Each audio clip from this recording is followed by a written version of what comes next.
always says, make sure your photos are optimized so that you can increase your search engine optimization and make your website load faster. But it'd be so much easier just to upload them and call it a day. Raise your hand if these exact thoughts have gone through your head too. Yes, it is just much easier to upload the photos and be done with it. I'm here to tell you though that those people are right. Optimizing your photos can do wonders for your results on Google, but it doesn't have to be hard. In this video, I'm going to be sharing with you 2 things that I do before I insert my photos into my website builder.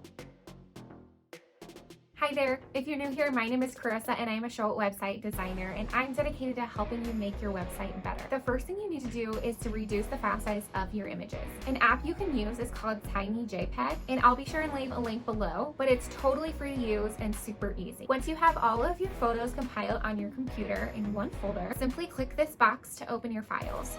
Select all the images that you want to compress and then hit open. It'll start compressing them all, and then once it's done, you can download them into a zip file.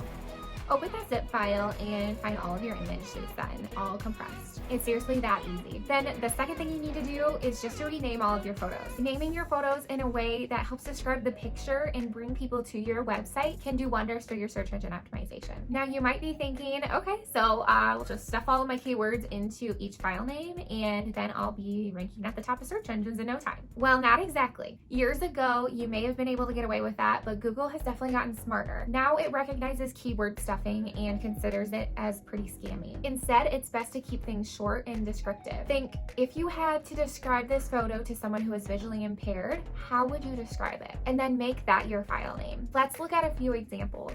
This photo we might title Woman Yoga Pose Outdoors. This one may be Wine Cheese Picnic Spread Outside. We might title this photo White Green Wedding Tablescape.